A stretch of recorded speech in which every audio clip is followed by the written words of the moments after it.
Alright guys, I'm going to break down the Social Security scam, the reason we're running out of money, and what they've done to kick the can down the road. So, first of all, the powers that be, the international banking system, are the ones to blame. When are we all going to wake up? Don't blame the president, he don't run the show. So if you're not familiar with Social Security, here's a quick video on how it works. Now, you can literally look at your pay stub and see where the Social Security tax comes out. This money goes into two trust funds managed by the federal government, and is then used to pay out the people who are currently collecting, typically in the form of monthly checks. When you retire, the size of that check is determined by the average of how much you've made throughout your working life, and the age you start to collect. As of now, retirees can start collecting at age 62, but they won't max out the benefit unless they wait until they're 70.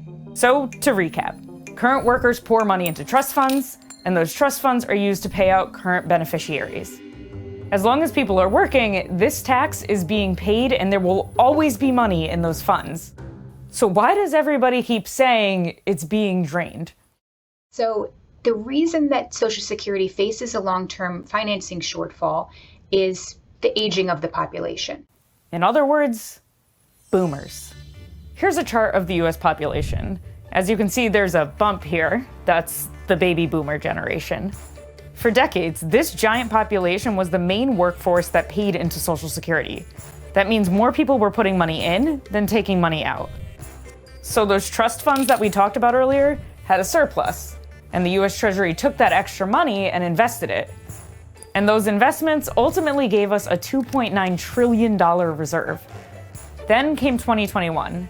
At this point, Social Security stopped operating in a surplus and actually fell into a deficit because more and more people started to collect. We just don't have quite as many workers supporting each beneficiary as we used to. Imagine that. We just don't have the workers we used to.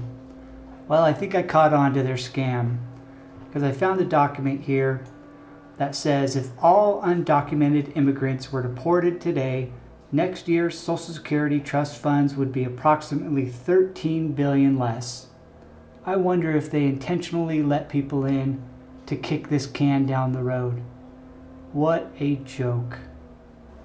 And remember, these illegal immigrants don't get Social Security.